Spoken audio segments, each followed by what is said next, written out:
मैं अमर भारद्वाज भारद्वाज क्लासेस में आपका स्वागत करता हूं। आज हम लोग महात्मा गांधी जी की एक निबंध चोरी और प्रायश्चित का वाचन करेंगे। सबसे पहले देखते हैं हम लोग लेखक परिचय। इनके लेखक है महात्मा गांधी जी स्वयं। महात्मा गांधी मूल नाम मोहनदास करमचंद गांधी भारत के राष्ट्रपिता हैं, जिनका जन्म 2 अक्टूबर 1869 ईस्वी को गुजरात के पोरबंदर जिले में हुआ था। वे सत्य और अहिंसा के पुजारी थे, जिन्होंने सत्याग्रह के माध्यम से भारत को ब्रिटिश शासन से स्वतंत्र कराने में मुख्य भूमिका निभाई। 30 जनवरी 1948 ईस्वी को उनकी हत्या कर दी गई और उनके जन्मदिन को अंतर्राष्ट्रीय अहिंसा दिवस के रूप में मनाया जाता है। महात्मा गांधी जी का सामान्य परिचय। पूरा नाम मोहनदास करमचंद गांधी, जन्म 2 अक्टूबर 1869 ईस्वी, पोरबंदर जिला, गुजरात। मृत्यु 30 जनवरी 1948 ईस्वी, नई दिल्ली। माता पिता पुतलीबाई, माता पिता श्री करमचंद गांधी। पत्नी कस्तूरबा गांधी, विवाह 13 वर्ष की अल्पायु में। उपाधि महात्मा जी की राष्ट्रपिता महात्मा जी की उपाधि रविंद्रनाथ टैगोर द्वारा, राष्ट्रपिता की उपाधि सुभाष चंद्र बोस द्वारा। शिक्षा कानून की पढ़ाई बैरिस्टर लंदन से की। प्रमुख जीवन यात्रा और कार्य। दक्षिण अफ्रीका 1893 ईस्वी से 1914 ईस्वी तक रहे गांधी जी ने दक्षिण अफ्रीका में नस्लीय भेदभाव के खिलाफ संघर्ष किया, जहां उन्होंने पहली बार सत्याग्रह का प्रयोग किया। भारत वापसी 1915 ईस्वी में भारत लौटने के बाद वे भारतीय स्वतंत्रता संग्राम के सबसे प्रमुख नेता बने। प्रमुख आंदोलन चंपारण सत्याग्रह 1917 ईस्वी, असहयोग आंदोलन 1920 ईस्वी, सविनय अवज्ञा आंदोलन, दांडी मार्च 1930 ईस्वी और भारत छोड़ो आंदोलन 1942 ईस्वी। ये सभी आंदोलनों का गांधी जी ने नेतृत्व किया। वैचारिक सिद्धांत। उनके जीवन के मूल सिद्धांत सत्य और अहिंसा थे। अन्य तथ्य। गांधी जी सादा जीवन और उच्च विचार में विश्वास रखते थे और उन्होंने खादी के उपयोग और स्वदेशी आंदोलन को बढ़ावा दिया। उन्हें 5 बार नोबेल शांति पुरस्कार के लिए नामांकित किया गया था, लेकिन यह उन्हें कभी नहीं मिला। अब देखते हैं चोरी और प्रायश्चित निबंध। चोरी और प्रायश्चित। मुझे अभी भी मांसाहार के इस दौर के दौरान और इससे पहले की अपनी कुछ कमियों के बारे में बताना बाकी है, जो मेरी शादी से पहले या उसके तुरंत बाद की है। मुझे और मेरे एक रिश्तेदार को सिगरेट बीड़ी पीने की आदत पड़ गई। ऐसा नहीं था कि हमें सिगरेट या बीड़ी पीने में कोई अच्छाई दिखती थी या सिगरेट की गंध या बीड़ी की गंध से हमें कोई लगाव था। बस हमें अपने मुंह से धुएं के बादल निकालने में एक तरह का आनंद मिलता था।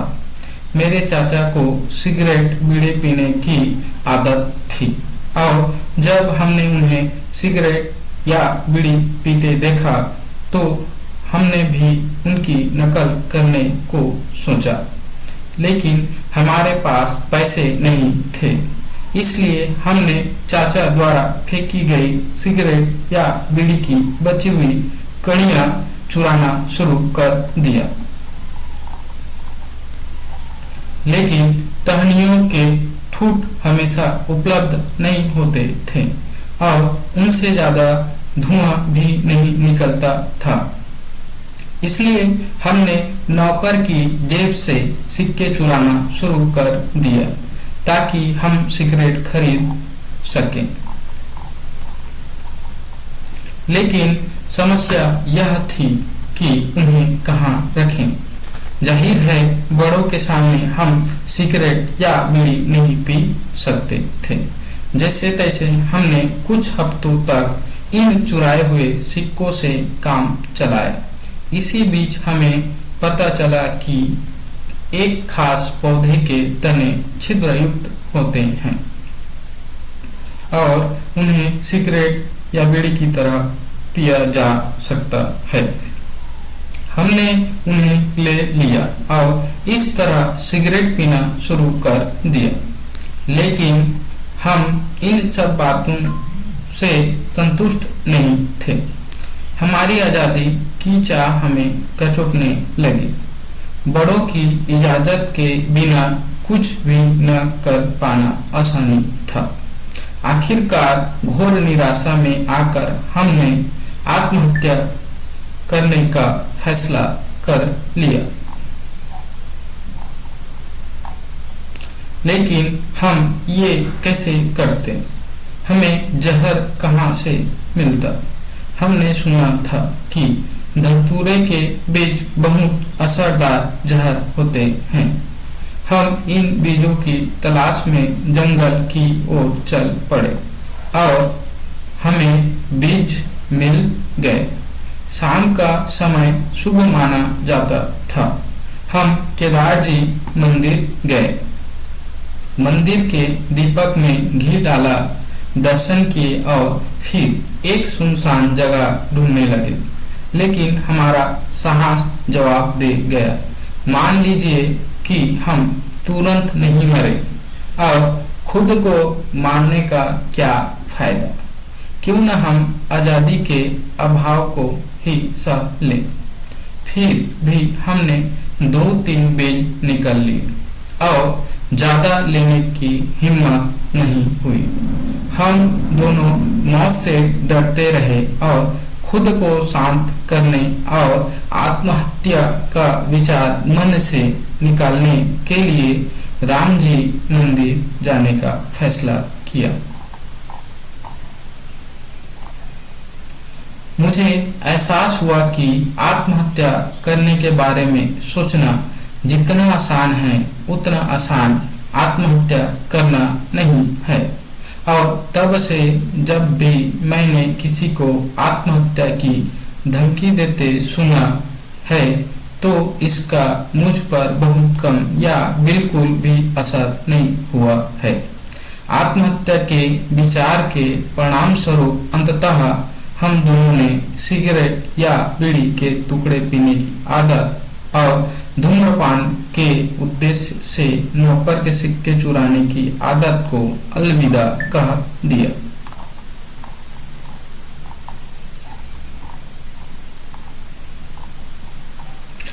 जब से मैं बड़ा हुआ हूँ मुझे कभी सिगरेट पीने की इच्छा नहीं हुई और मैंने हमेशा धूम्रपान की आदत को बर्बर, गंदा और हानिकारक माना है।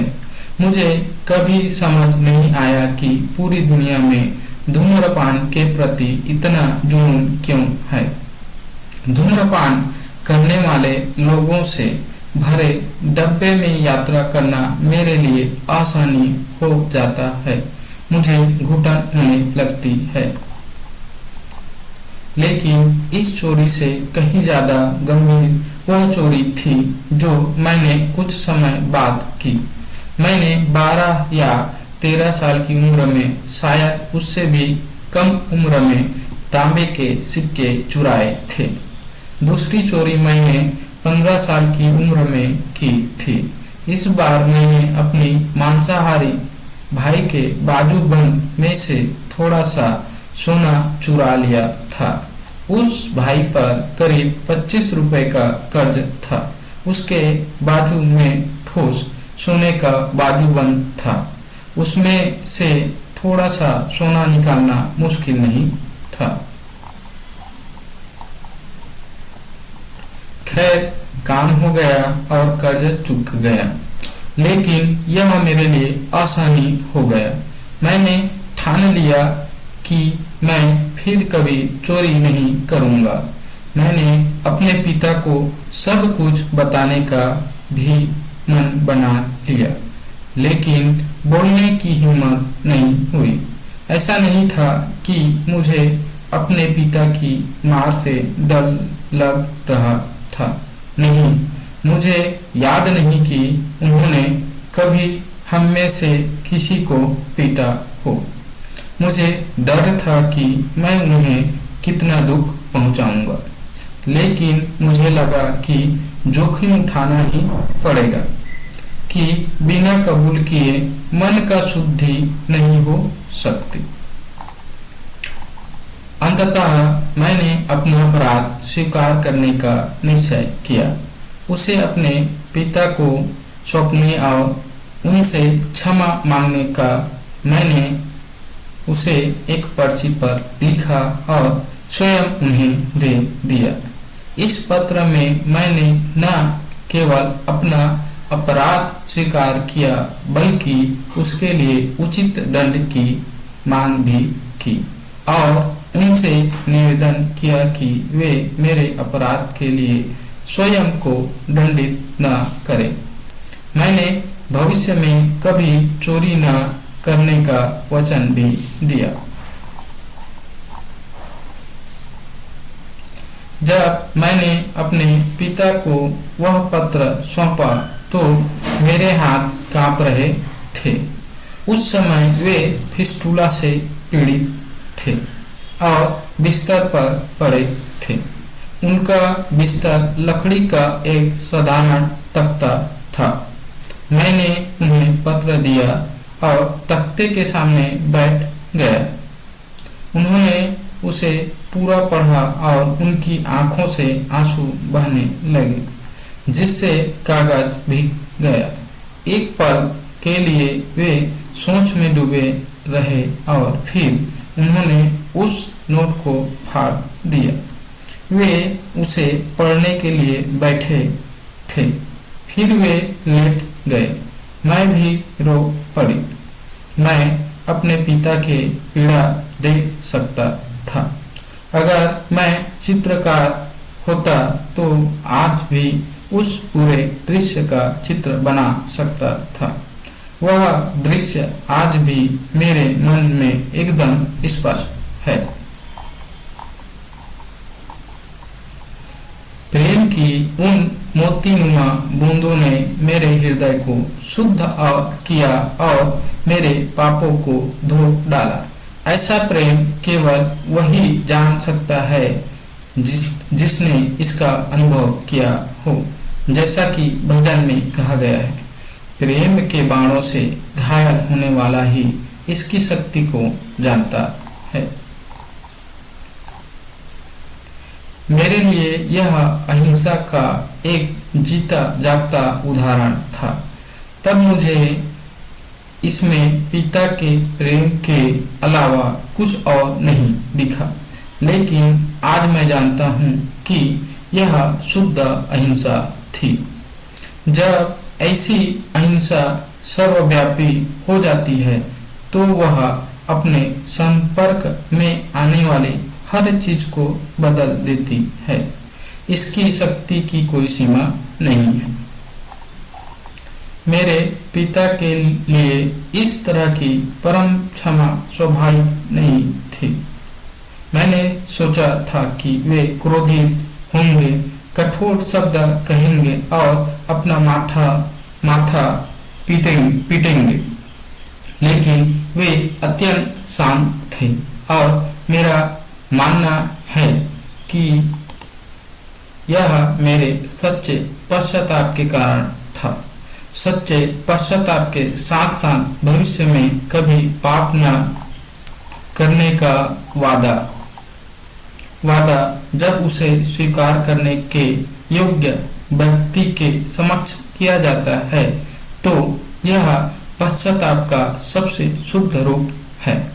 मैं जानता हूँ कि मेरे पश्चाताप ने मेरे पिता को मेरे प्रति पूर्णतः सुरक्षित महसूस कराया और उनके स्नेह में असीम वृद्धि हुई।